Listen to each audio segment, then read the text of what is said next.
राम राम मेरे किसान साथियों, कैसे हैं आप सब। भगवान महादेव की कृपा से हम बिल्कुल ठीक हैं और आशा करते हैं आप भी बिल्कुल ठीक होंगे। तो किसान साथियों, आज मैं रुचिन त्यागी एक और वीडियो आपके लिए, बहुत ही अच्छी वीडियो और बहुत ही खास वीडियो, जो आपको सारी वीडियो नहीं देखने की जरूरत पड़ने की, एक वीडियो में मैं कम से कम 4-5 टॉपिक लेके आया हूँ, जो एक ही वीडियो आपका पूरा समाधान कर देगी। गन्ना बोने से लेकर और पहले पानी तक और फिर दूसरे पानी तक आपको रोग से कैसे बचाना है, कैसे आपको फंगस, कीटनाशक और मोथे की दवाई, खरपतवार की दवाई, सब समाधान एक वीडियो में मैं आज आपके लिए लेकर आया हूँ मेरे किसान साथियों। तो वीडियो को लास्ट तक जरूर देखें मेरे किसान साथियों, क्योंकि देखो वीडियो अगर आप लास्ट तक देखेंगे तो आपको समाधान मिलेगा, क्योंकि खुद का तजुर्बा है जो मैं कर रहा हूँ खुद से। जॉब के साथ साथ मैं खेती भी कर रहा हूँ और मैं आपको जो बताने की कोशिश कर रहा हूँ, बस इतना टाइम तो मेरा मिल नहीं पाता मुझको, लेकिन मैं फिर भी ये चाह रहा हूँ कि जो जैसी फसल मैं काट रहा हूँ और जो प्रयोग, जो दवाइयाँ मैं डाल रहा हूँ, वो किसान भाइयों को मैं बता सकूँ और वो भी इस चीज़ का लाभ उठा सकें। तो किसान साथियों, वीडियो को लास्ट तक जरूर देखें, बीच में काटें मत, आपको पूरा फायदा मिलेगा। और एक ही वीडियो में इस वीडियो में मैं सोच रहा हूँ कि पूरी जानकारी दे दूँ आपको ज़्यादा से ज़्यादा और कम से कम टाइम में। तो वीडियो को लास्ट तक जरूर देखना मेरे किसान साथियों। तो सबसे पहले देखो, मैं अभी बताऊंगा जो फिलहाल अप्रैल के लास्ट में जो चल रहा है। देखो, पायरिल्ला का आप देख रहे हैं। पायरिल्ला एक छोटी सी टिड्डी है ब्राउन कलर की, ये दिखा रहा हूँ मैं आपको। ऐसे ये बहुत ज़्यादा तादाद में, अगर आप खेत में फिर के देखोगे, चलोगे ऐसे, तो महाल की तरह उड़ रही है। मतलब चलोगे तो महाल की तरह उड़ के चलेगी, आप जहाँ को चलोगे वहां से उड़ जाएगी, दूसरी जगह बैठ जाएगी। तो किसान साथियों, ये इसका नुकसान ऐसा बहुत ज़्यादा नहीं है, लेकिन नुकसान इसका थोड़ा सा बस ये है कि पत्तियों पर बैठ के पत्तियों का रस खींचता है, जो क्लोरोफिल होता है पत्तियों में, हरा हरा, उसको चूस लेता है और पत्तियां थोड़ी सी पीली हो जाती हैं। ज़्यादा नुकसान नहीं करने का ये, क्योंकि ये अंडा नहीं देता, कोई लार्वा नहीं छोड़ता। जैसे टोप बोरो की तितली होती है, वो तो बहुत नुकसान करती है, वो अंडा का लार्वा छोड़ देती है और वो नष्ट कर देती है हमारे पौधे को। तो ऐसा कुछ नहीं करने का ये तो कोई कीटनाशक अगर आप हल्का भी मारोगे, टॉप बोरर के लिए भी मारोगे, तो ये उसके साथ ही भाग जाएगा। खत्म ये होने का नहीं, ये अपने आप ही जाएगा जब भी जाएगा, क्योंकि देखो ये आप जहाँ स्प्रे मारोगे और उनके दूसरे खेत में चला जाएगा, फिर 4-5 दिन बाद फिर उसी खेत में जाएगा। तो ये खत्म तो होने का नहीं। तो इसके इसके जो हवा बना रखा है इसका, कि ये बहुत नॉर्मल चीज़ है, इसके लिए आप परेशान मत होना।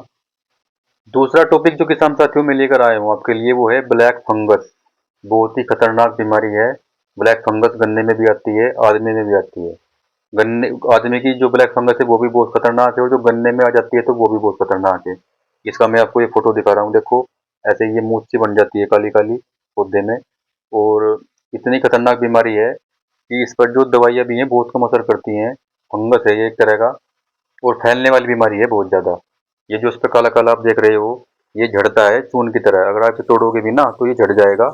और दूसरे पौधे में लगने की इसकी बहुत आशंका रहती है। तो इसका उपचार मेरे किसान साथियों अगर आप कर सकते हैं तो सबसे बेस्ट तो यही रहेगा कि आपके खेत में अगर ये, क्योंकि मैंने देखा है अभी खेत में फिर के अपने, ये पेड्डी गन्ने में ज़्यादा दिख रहा है, वो अभी पोड़ गन्ने में नहीं है, पौधे गन्ने में। लेकिन जो 0238 का जो पेड्डी गन्ना है, उसमें वो ये लगभग 5% मुझे दिखाई दे रहा है फिलहाल। तो उसको तोड़ना है आराम से, जाकि वो जड़े ना खेत में, आराम से तोड़ना है किसी, या तो कोई आप कपड़ा या कोई कट्टा ले लें साथ में, उस पर उसको झुका के फिर उसको तोड़ दें। और फिर जितने भी आपको दिखे हैं उस कट्टे में अंदर डाल लें उसको, और बाहर जाकर उनको या तो मिट्टी में दाब दें या जला दें, उनको मतलब नष्ट करना है। अगर ऐसा कर सकते हैं ब्लैक फंगस के लिए तो बहुत बेस्ट है मेरे किसान साथियों। नहीं तो देखो, स्प्रे तो अगर आप करोगे तो आगे के लिए कर दोगे आप, आगे के लिए नुकसान ना हो। लेकिन जो हमारे खेत में फिलहाल है और ये उड़कर दूसरे पे जाएगा तो उसका असर जरूर करेगा। फंगस के लिए मेरे किसान साथियों, आप इसमें कार्बेंडाजिम मैनकोजेब का स्प्रे, क्योंकि इसमें हल्की दवाई काम नहीं करनी मेरे किसान साथियों, एस्प्रिन के नाम से आती है, कार्बेंडाजिम मैनकोजेब के नाम से। ये इसमें साल्ट होते हैं 25% और 50%। तो ये आपको इसमें लेना है।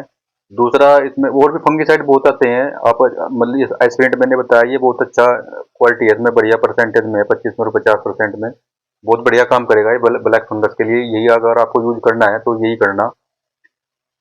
तो किसान साथियों, ब्लैक फंगस ये बहुत खतरनाक बीमारी है फसल के लिए, गन्ने के लिए।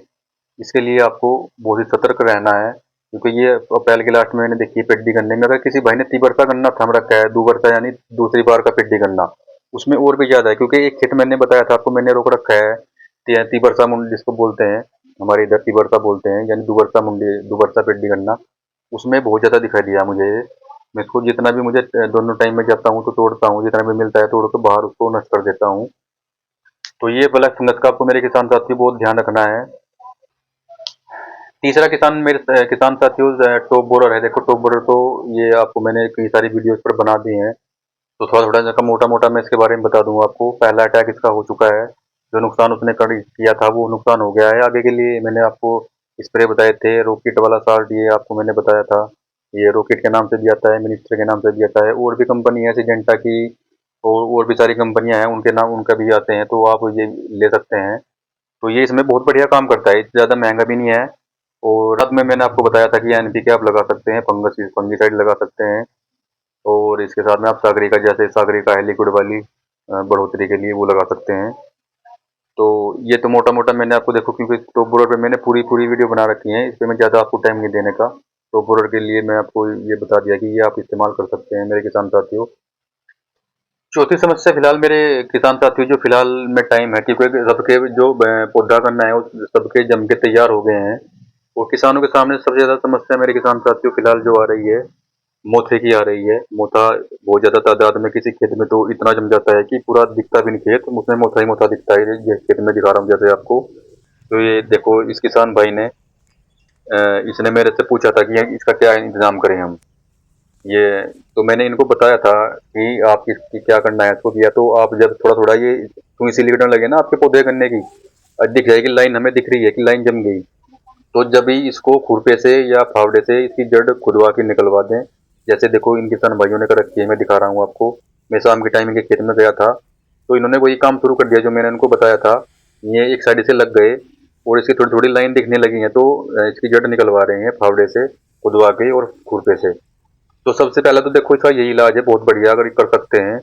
और दूसरा अगर इसका ये नहीं कर सकते तो मेरे किसान साथियों, मैंने आपको एक वीडियो बनाई थी सेम्प्रा मैट्री और 2,4-D, ये आपको लेनी है 1 एकड़ में। सैंपरा ये आपकी आती है 36 ग्राम का पैकेट आता है इसका, तो ये आप इसमें लगाएं, बैटरी लगाएं और 2,4-D लगाएं 500 ग्राम प्रति एकड़ के हिसाब से। और इसमें पानी देने से 3 दिन पहले आपको स्प्रे करना है, और 1 एकड़ में आपको 10 कैन का स्प्रे करना है, और बढ़िया तरीके से आपको तर करना है पानी से। बढ़िया 10 की बजाय आपकी चाहे 10, 11, 12 कैन लग जाएं, उसका कोई वो नहीं है, लेकिन बढ़िया तर होना चाहिए जो मोथा है। और 3 दिन पहले पानी से आपको स्प्रे करना है, फिर उसमें पानी भर देना है बढ़िया करके। लेकिन करना जब है जब आपको दिख जाए कि गन्ना हमारा लाइन बंद गई है उसकी, क्योंकि फिर जमाव पे फर्क पड़ जाता है अगर आप ज़्यादा दिन पहले कर दोगे तो। अगर लाइन थोड़ी थोड़ी सुई निकल रही है और हमें दिख रही है कि लाइन बंद गई है हमारे खेत की, जैसे देखो मैं खेत दिखा रहा हूँ आपको, ये इसकी लाइन थोड़ी थोड़ी दिखने लगी है, तो इस टाइम पे आप स्प्रे कर सकते हो सैंपरा का, ये तो इसकी जड़ निकलवा रहे हैं। एक खेत में आपको और दिखाऊंगा मेरे किसान साथियों, देखो ये एक खेत और है मैं जो आपको दिखा रहा हूँ। इस खेत में देखो बिल्कुल भी कोई मोथा नहीं है, कोई घास नहीं है, लेकिन ये किसान फिर भी इसकी निराई कर रहे हैं, फावड़े से खुद रहे हैं इसको रात को। ये तो बहुत बढ़िया बेस्ट तरीका है, अगर सभी इसको कर लें तो इससे क्या होता है कि फुटाव भी बढ़िया होता है नीचे से। क्योंकि देखो सैंपरा मारोगे आप तो वो तो सुखा देगी, उसको खत्म कर देगी, लेकिन जो जड़ दिल्ली होती है पौधे करने की वो खुदाई से मुड़ाई से ही होती है, उससे फुटाव पे बहुत बढ़िया असर होता है जो फुटाव के लिए आप ट्रीटमेंट करोगे। तो ये आपको मैंने मोथे का इंतजाम बताया मेरे किसान साथियों, ये आपको मोथे के लिए करना है। पांचवा मेरे किसान साथियों मैं आपको बताऊंगा, देखो डी कंपोजर जिस किसान ने नहीं बना रखा है तो वो जरूर बनाए, मेरे कहने से एक बार उसको जरूर बनाएं। और एक अगर ज्यादा नहीं तो आप उसको एक खेत में इस्तेमाल करके देखो, 1 एकड़ के या 4 बीघे 3 बीघे जितना भी आपका खेत हो, एक खेत में उसका इस्तेमाल करके देखो पूरे साल तक, 5-6 बार उसको चलाओ पानी पे, फिर आपको उसका रिजल्ट मुझे बताना। मेरे किसान साथियों इतना बेहतरीन रिजल्ट आएगा, हर पानी पे आपका गन्ना आगे आगे जो पानी दोगे ना आप, लगभग 1-1 1.5 फुट का आपका गन्ना बढ़ेगा।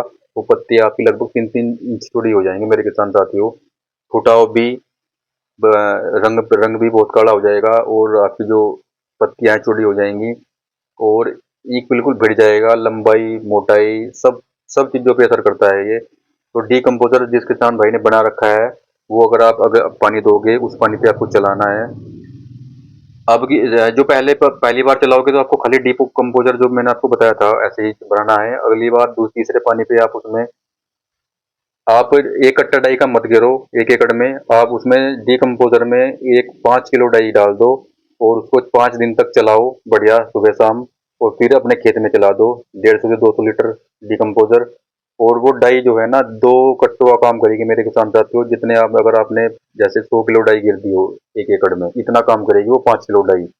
ऐसे ही आप उससे अगले पानी पे आप उसमें पोटाश डाल के चला सकते हैं, पोटाश डाल दो, उसको 5 दिन तक चलाओ, बनाओ। लेकिन आपको जो मेन डिकम्पोज़र है वो एक डिब्बा या बाल्टी भर के अलग रखना है मेरे किसान साथियों, उसे डाई वाले में से फिर दोबारा इस्तेमाल नहीं होगा। जो मेन डिकम्पोज़र है आपका, जो मैंने आपको दिखाया था वीडियो में, वो मेन डिकम्पोज़र है हमारा, उसको आपको बनाने के बाद एक बाल्टी में अलग रख लो, फिर उसमें आप कुछ भी मिला के खेत में चला सकते हो, लेकिन वो अलग रख लो थोड़ा-सा, क्योंकि अगली बार हमें डिकम्पोज़र फिर तैयार करना होगा, तो उसके लिए आप अलग निकाल के रख लो। तो ये कि मेरे किसान साथियों आपको ज़रूर करना है डिकम्पोज़र का, जो मैंने आपको ये बताई हैं। कोशिश मैंने यही करी है कि इस वीडियो में थोड़े टाइम में मैं आपको सारी चीज़ें जो मेन चीज़ें हैं वो मैंने आपको बताई मेरे किसान साथियों। बाकी अगली वीडियो में आपके लिए बहुत जल्दी और बहुत बढ़िया वीडियो लेकर आऊँगा, तब तक के लिए हर हर महादेव, राधे राधे।